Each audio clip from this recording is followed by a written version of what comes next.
It's no secret that this has long been a controversial and severely misunderstood topic, not just in roguelikes, but in all video games, with some gamers even asking for it to be removed from games entirely.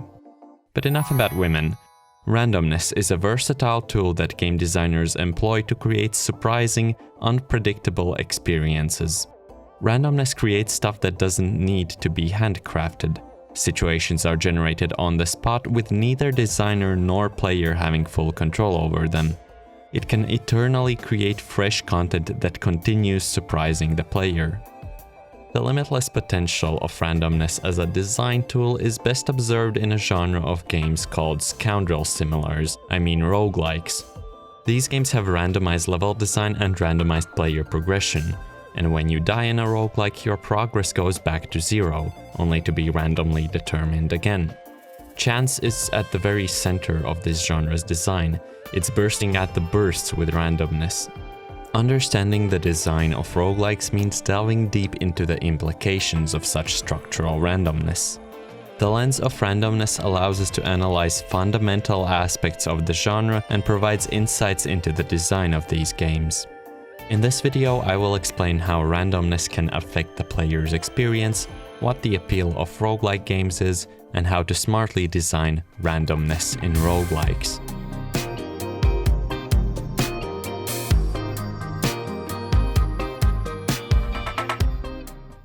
Some unpredictability is almost a job requirement for engaging games. While there are cases where this claim can be challenged, mostly we like not knowing what will happen in a video game. Wait, how did this footage get in? Most uncertainty stems from a game's design. At the start of a game, a player has no idea what content the game has, so their experience is full of surprises. Even if they are aware of all the mechanics, they may still be unable to predict the various ways these rules could interact. Other uncertainty may also arise in multiplayer games, as you cannot precisely predict human behavior. I have some suspicions that Square is the only one who's going to survive this. I don't know about that one. Oh. There is, however, a way for the game itself to easily create unpredictability. This happens through randomness. In board games, you see this as rolling dice or shuffling a deck of cards. The digital equivalent of this is RNG, which, in case you've been living under a Dwayne, stands for random number generation. Like uncertainty from design, RNG can create unpredictable, exciting, maybe even hilarious situations, but it's got another benefit. RNG can be repeatedly unpredictable. You may play the same game infinite times, like big boy gamers do, and while you can learn the rules of how this RNG operates, you'll never be able to predict what exactly will happen. This means you can create repeatable interactions, the results of which will be unpredictable every time, and thus they hardly ever get boring. That sounds great and all, but a serious problem arises here. Situations dictated by randomness, as far as I'm aware, are not meticulously handcrafted with the intent to create the best player experience. Randomness is not as good at game design as a game designer. Sometimes randomness will put you in a situation that may be frustrating, unfair, or dull. We may not be able to control our luck, but a designer is still capable of choosing the framework in which randomness operates. Despite its unpredictable nature, randomness obeys some rules. For example, a regular die with 6 sides will never roll the number 13. Even randomness has to live in a society. Designing randomness means creating the rules for it so that it provides excitement but leaves frustrating outcomes very statistically unlikely. When creating these rules, you need to keep in mind that randomness itself has some inherent design implications. For example, there are game designers who believe that randomness and skill are opposing forces that hate each other. It's true that chance often negates the importance of skill. You could claim that your performance in RNG-heavy games is determined more by the fickle whims of the universe than your own input. Sometimes you do fail purely because of bad luck, but I don't think it's right to call skill and chance opposing forces. I mean, skill is not just the mastery and memorization of specific scenarios. It is the player's overall ability to perform well within the game's rule set. I would argue that there are games with a lot of randomness that are especially skill-based because you can't predict what situation you'll be put in. As long as the game lets you use your skill to resolve problems created by chance, randomness is working in tandem with skill. And if you design them well, they will smooch, and that is how good game design works, I think.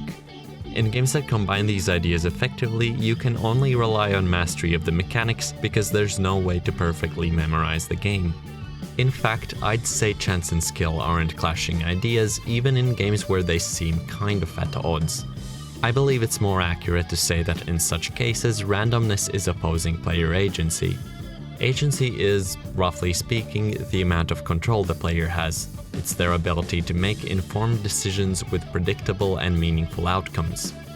Randomness implies that chance takes some control of the game's state.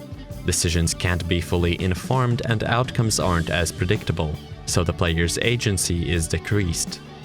Less agency doesn't mean the game isn't skill-based, but in a game that's overly based on luck, you could say that the player has so little agency that skill becomes less relevant. Randomness decides how the game will go, not you. Now, this explains why so many gamers get particularly annoyed at RNG. A lower importance of skill isn't bad at all. Most of us can enjoy more casual experiences, with the exception of some capital G gamers. However, a feeling of being punished for something you had no agency over is infuriating. The player recognizes when a situation is predetermined by a developer and when it is decided by RNG. Losing due to unforgiving design can be written off as, oh, I just need to get gooder, but losing due to bad luck makes you think that there is nothing you could have done, and that is frustrating. In summary, randomness is a useful tool to make the game exciting, but it can also be irritating, so a designer needs to create rules for it that ensure it doesn't take too much away from the player's agency.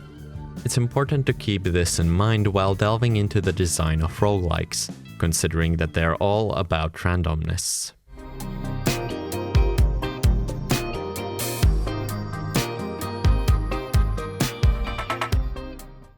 The name roguelike stems from the 1980 game Rogue, which isn't the first roguelike, but it is the precursor of the genre. The immediate descendants of Rogue were rather similar in quite a few aspects. Most immediately noticeable is the ASCII art, but as time went on, roguelike games became more and more varied. In the 2008 International Roguelike Development Conference held in Berlin, people had realized that the genre needs some kind of standard definition. So they made one, and it's known as the Berlin interpretation. The Berlin interpretation is filled with weird, gatekeeping factors that you wouldn't at all associate with modern roguelikes. It mostly lists things that 5 quote-unquote canon roguelikes had in common, rather than concisely describing the sort of experience the genre provides. I mean, there's factors like use resource management to survive, hack-and-slash gameplay. Monsters have a behavior similar to the player character. The game aims to provide a tactical challenge. Like, yeah, okay, I get that it's the Berlin interpretation, but right now you're just describing Germany. Now, I personally think that convoluted genre definitions tend to stifle originality. So here, let's try to understand the core of roguelikes. I think there are only 2 important characteristics that determine whether a game can be called roguelike. It needs permanent death, which means that all or most progress is lost upon death, and a roguelike needs randomness built into the game's structure. The randomness often manifests as randomized level design and randomized player progression, usually in the form of finding random items. I believe we can find an even broader mechanical core of the genre and say that roguelikes are all about randomness.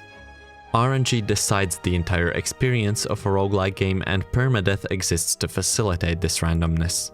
Permadeath divides a roguelike into something called runs, where a run is essentially a single attempt at beating the game, from the moment you start until the point you either die or win. In most roguelikes, runs last roughly an hour. The short nature of runs makes everything temporary and with low commitment.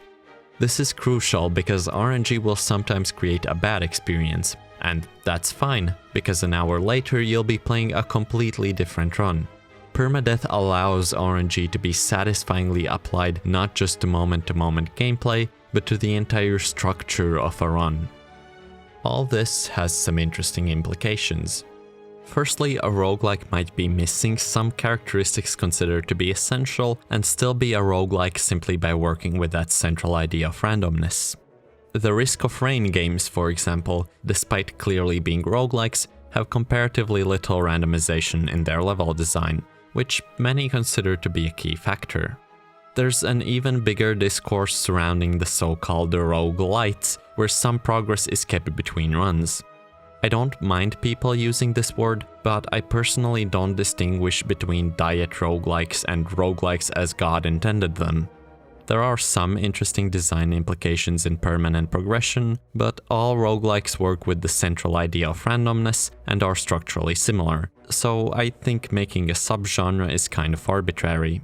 Secondly, a game may have quite a few common characteristics of roguelikes and still not be one if the randomness is too light. I don't consider Darkest Dungeon or Realm of the Mad God to be roguelikes, because albeit there is permanent death and the moment-to-moment gameplay is rather random, these games lack randomness on a structural level. For example, Darkest Dungeon's RNG affects item finds, damage rolls, and whether or not your heroes browse Twitter, but your overall progress in the game stays mostly unaffected when characters die. This means that the variance of how this randomness can affect your game is very narrow compared to that of roguelikes.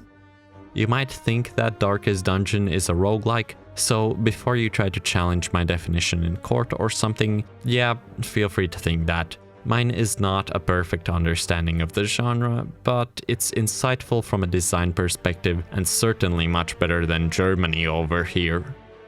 The randomness at the center of this genre explains its broad appeal. You can play a roguelike over and over again for hundreds of runs and you'll still be surprised and engaged because every run is unique.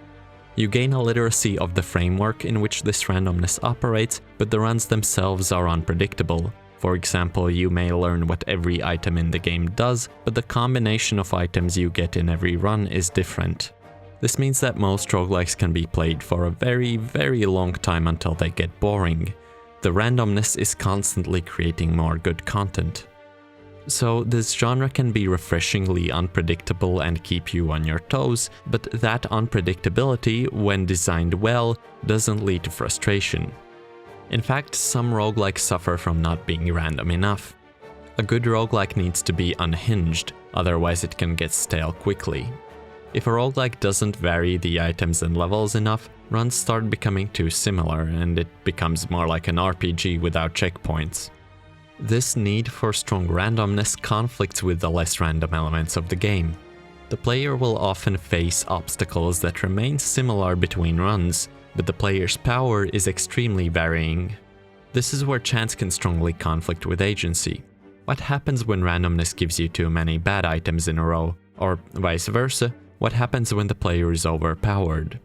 Not only are these extreme runs unbalanced, it may also cause various frustrations to the player where they may notice that the game is not working as intended and that their luck is more important than skill.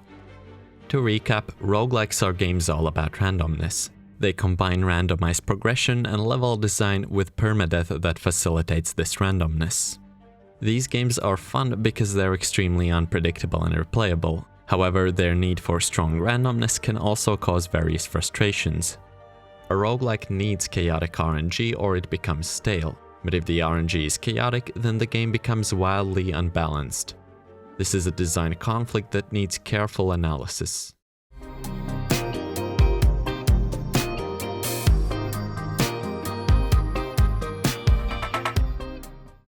Perhaps the easiest way to assess the damage done by frustrating RNG is by looking at RNG abuse. RNG abuse in general refers to cheese tactics based on unintended ways of interacting with RNG. In roguelikes specifically, RNG abuse happens when a player resets the game over and over again until they find a good starting item.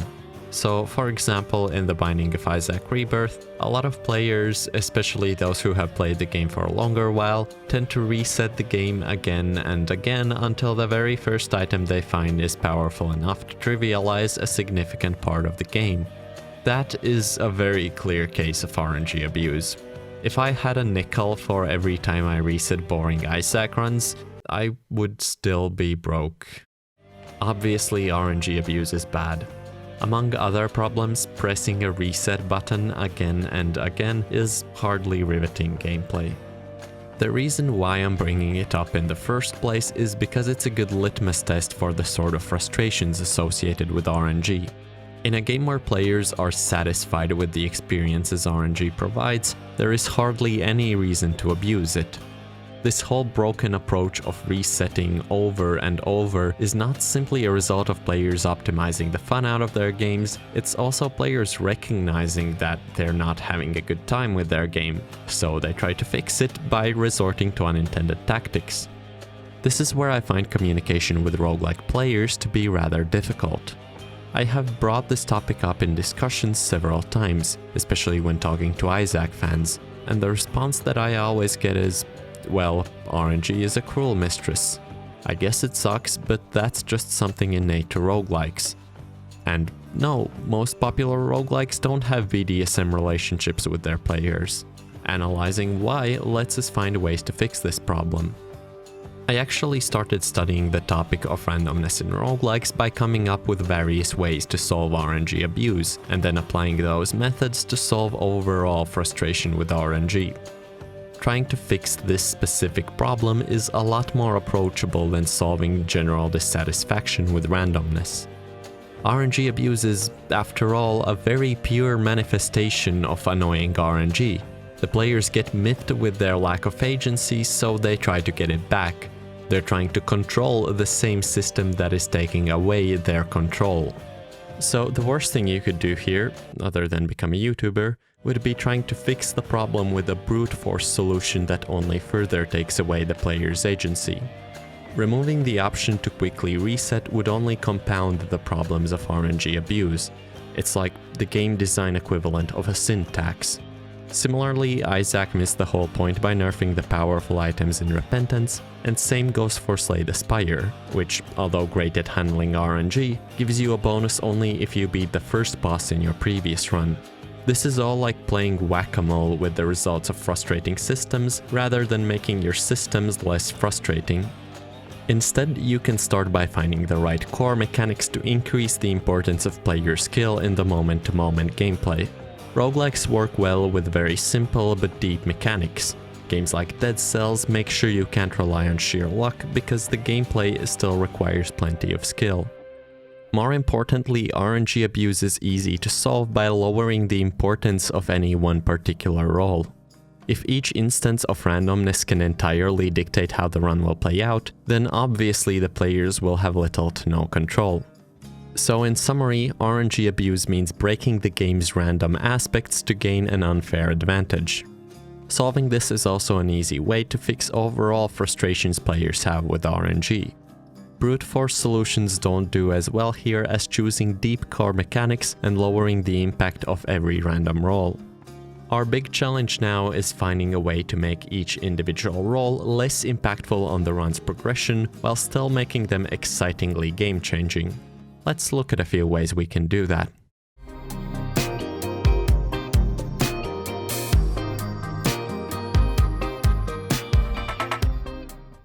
One of the primary causes for RNG frustration is that the loot you gain from random rolls affects your whole run. It's no wonder players feel like their agency is being taken away if random chance could, at any point, change their entire experience. A way to keep the exciting factor but reduce the overall impact is by making each roll affect only a part of the run. This is not implying some over-the-top durability system, it can be achieved with a method I call loot progression. Loot progression is when, alongside with your character progressing through a roguelike run, the loot you collect also progresses in power. So I call this loot progression because the loot is progressing. I hope I'm not going too fast. Each individual item can still be exciting to collect. It can still recontextualize your gameplay and so on, but its role in the overall progression is diminished because later on in your run you'll get better items anyway. Some games have loot progression where you get to keep your early game items, but they have less of an effect on your overall power than late game items. In others, your items get replaced entirely, meaning your early game items are only relevant in the early game. Either of these approaches makes RNG abuse pointless, because why refresh early game items if they're not what defines your run? Dead Cells, for example, assigns each item a gear level which greatly impacts its strength. The items you find near the beginning have a low gear level, but items you find later down the line are top gear. Even if you find a weapon you really like near the beginning of the game, it won't be reliable against late game enemies. This not only results in interesting choices, but also ensures that no individual instance of randomness defines your strength. Similarly, in Nuclear Throne, you find far more powerful weapons when you get further in the game.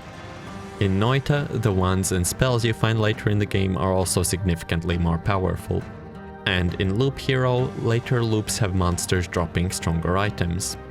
This approach of replacing early game items with better ones works fine, but it does have the drawback of making the game slightly less exciting. A weapon that you will replace later doesn't feel as important as an ability that stays with you for the entire run. Also, permanent abilities have the advantage of synergies, which is when different abilities interact in interesting ways. Synergies increase the variance in what your runs can be like, and they can entirely recontextualize gameplay. But they require you to possess multiple items at once, and they are more likely to occur when you have many items. So replacing items with other items works, but it's an imperfect solution. Enter the Gungeon chooses the other approach to loot progression, which is making the player get better items in the late game while preserving early game items, and it works ridiculously well. The game has various types of chests, with better chests having a higher chance of giving better items. Without ever even telling it to the player or making it in any way obvious, the game makes better chests appear more frequently in later stages.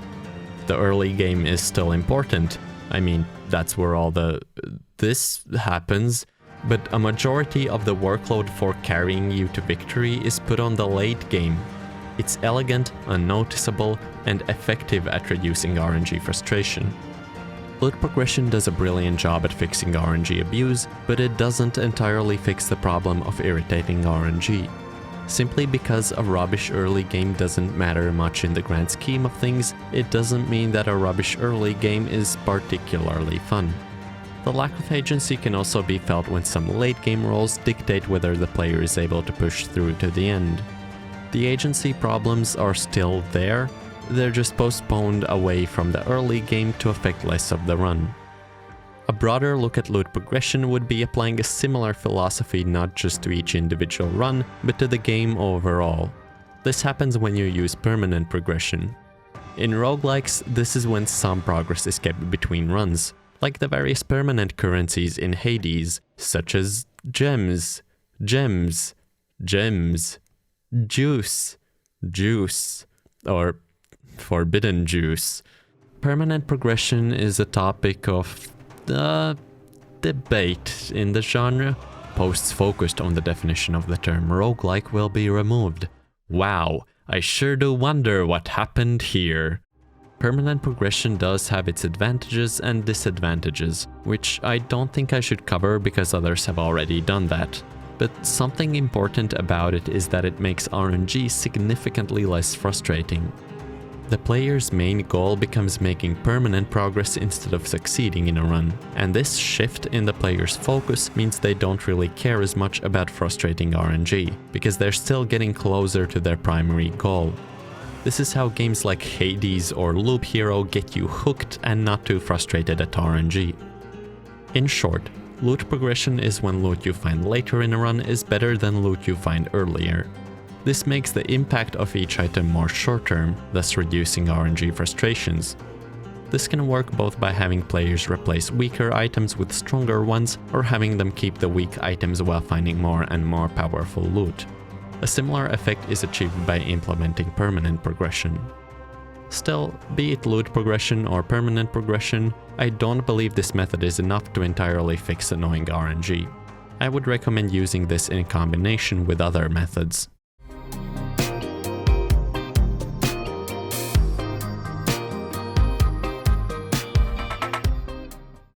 Okay, so let's say you don't want to make your item effects short-term and you don't want to face the other drawbacks of loot progression.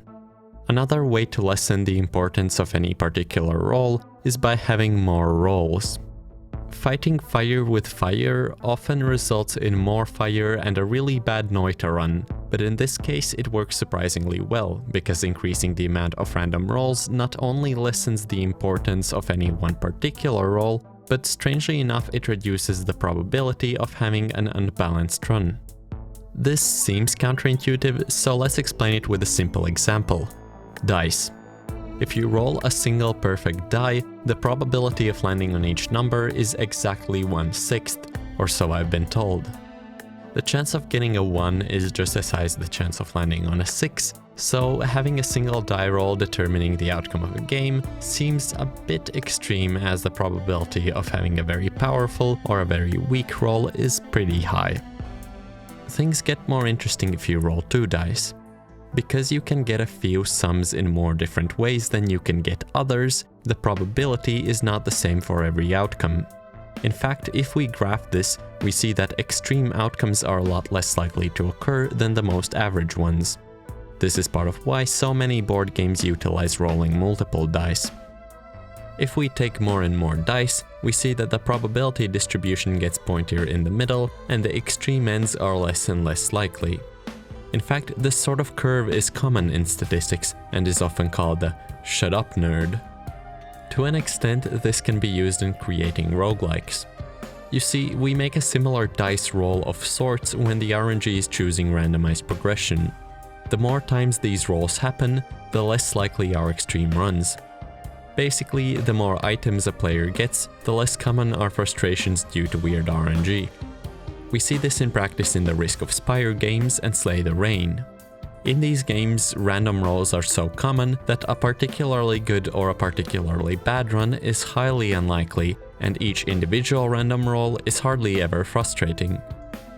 Now, this method has some other, more complex game design implications. With using combinatorics to make every run somewhat average comes the unfortunate side effect that every run becomes somewhat average. And roguelikes, as discussed earlier, are all about being as crazy as possible. Loop Hero is an example of a roguelike with so common item drops that each individual item seems meaningless and unexciting. The Risk of Rain games show 2 answers to this problem. Firstly, sure, the extremeness of the genre is not all that present in player strength. All runs are roughly average, but they're very different in the particular sort of average that they are. The vast variety of items ensures that while it's hard to get extremely strong or weak, there is still a lot of difference between individual runs. Secondly, the game spices things up by having different rarities of items with varying power. This seems contradictory with the idea of making runs more even in terms of player strength, but it works surprisingly well with having so many items. The more powerful items feel exciting, but the more common ones create the backbone of your strength. Also, the frequency of finding items prevents frustration, as no individual item roll gets you too annoyed. In brief, having more random rolls decreases the importance of each individual roll and decreases the probability of unbalanced runs. When poorly handled, it can make the game more boring. This method is rather difficult to design and requires a careful approach. You need to find clever ways of making sure it doesn't make the game too stale, and, well, no matter how hard you try, there's still going to be that probability of those extreme unbalanced outcomes. It does mostly reduce RNG frustrations, but as with loot progression, I think it's best used with other methods.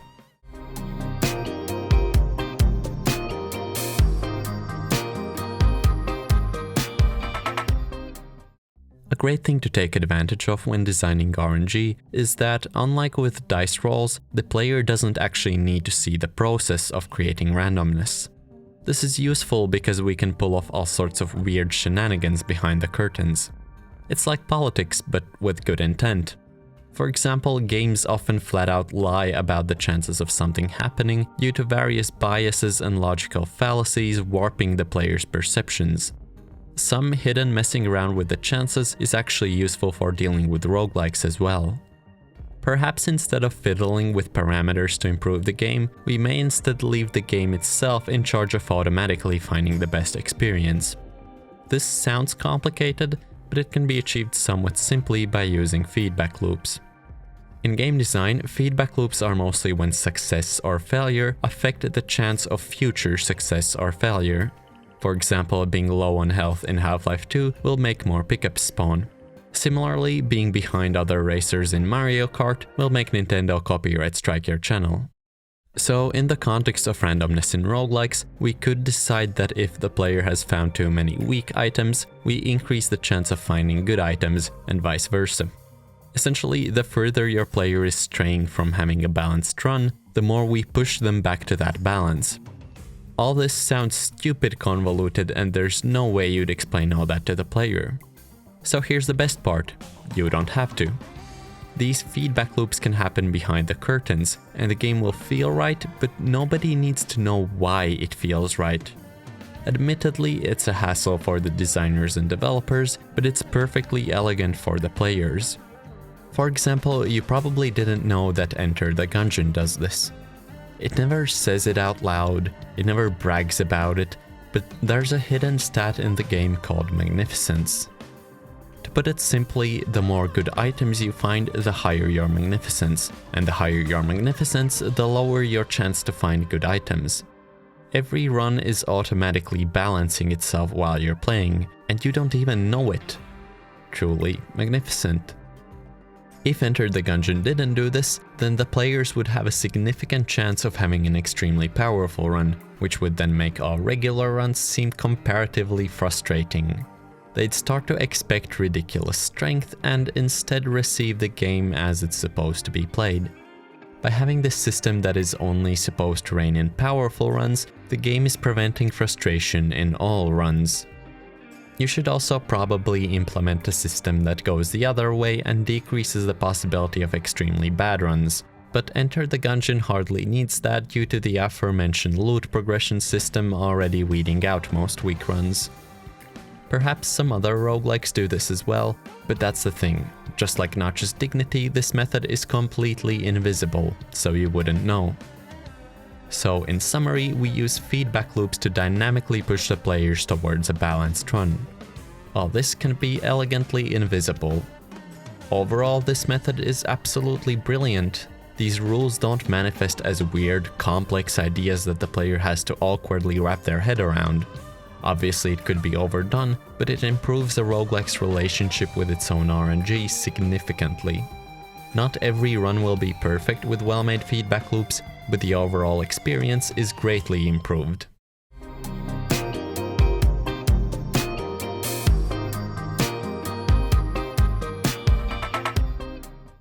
All the previously mentioned methods are great and they can definitely be used to improve the experience of playing roguelikes, but perhaps the most direct way of stopping the frustrations associated with RNG is by getting to the root of the matter. Randomness erodes player agency, but you can design various features around the randomness in a way that increases player agency. Increasing agency doesn't just mean putting more emphasis on skill by, for example, making deeper combat. If you want to meaningfully increase agency, you should consider giving players some control over the progression itself. Obviously keep the unpredictable nature of the genre, but give players ways to personalize their runs. Shops, for example, are a standard of the genre, and while sometimes added just for the sake of having a shop, they do let players customize their runs. Video game shops, unlike real shops, increase agency. They allow players to make strategic decisions about their own progression. They are, however, often made more for the sake of adding flavor rather than being the main source of the player's power and progression, with only a handful of exceptions. Some games get more clever and give players some choice for each instance of random progression. Hades, Dead Cells, Nuclear Throne, Slay the Spire and Noita all use the same general idea of letting players choose between 3 things when they get some bonus. and for each instance of bad randomness in the Binding of Isaac games, you are given the choice to quit the game and play a better roguelike. A lot of roguelikes will also increase agency by allowing you to choose between multiple characters before a run, although this is a choice you only make at the start and it doesn't really give you a lot more control over your progression in the run itself. Nuclear Throne is the most interesting example of this. You not only get to choose your character, but during the run you may also find golden weapons that persist between runs. I like using crossbows, so I make sure to pick up golden crossbows when I find them. Rogue Legacy is also original in this regard. It randomly generates your choice of starting characters, though a bit awkwardly. In fact, this game is so committed to agency that it doesn't take away your ability to attack in the mini-game where you're not supposed to attack. You can always look to more examples to find inspiration for various other ways to increase player agency. Noita has one of the most exciting customization systems. You can pick from a variety of wands and manually choose the spells a wand uses. There's a lot of potential for creating extreme power by finding the right combination of spells, adding a lot of agency and strategic depth, as well as countless ways you can accidentally kill yourself. Risk of Rain 2 addressed player agency by adding shredders to the game. If you have some items that you find boring, worthless, or incompatible with your current build, you can turn them into junk with the shredder, and that junk can then be converted into a better item using 3D printers. To recap, since irritating RNG is tied with player agency, you can improve a roguelike by adding more player choice. This is commonly done with shops or various choices that let you customize each item or ability, but can be done in more creative ways. As I've shown, increasing player agency is a pretty diverse and reliable method, and it strikes at the heart of why RNG can be annoying to players. If you're a designer making a roguelike and you can't choose which of these methods to use, I'd say increasing agency is the simplest one. But remember that these methods can work together with each other, and implementing any of the other ideas may also improve the game's relationship with its own RNG. Roguelikes are currently surging in popularity, and it's easy to see why. Their random nature makes them endlessly replayable and exciting, and the permanent death allows them to do strange, extreme things that other genres would shy away from. Roguelikes tend to be reckless in their design in a way that would seem incoherent and uncomfortable in other genres. But just because a roguelike can afford sometimes being all over the place and still be fun, it doesn't mean that your design approach can be just as unhinged. The design of roguelike still needs to be methodical and careful because you're dealing with randomness, and if you design poorly, that randomness will reduce player agency, which often results in less emphasis on skill, unbalanced runs, and RNG abuse. To solve these problems, we use various methods to make each individual random roll less impactful on the overall progression. These methods include loot progression, increasing the frequency of random rolls, feedback loops, and finding other ways to increase player agency. If there's one thing to take away from this video, it's that randomness may be fun and engaging, but being swept away by an overwhelming wave of unpredictability is not exciting, it's crushing. A designer's job is making sure that randomness improves the experience rather than ruins it. If there's a second thing to take away from this video, it's that Isaac is overrated. Y'all fools, haha, skateboards away.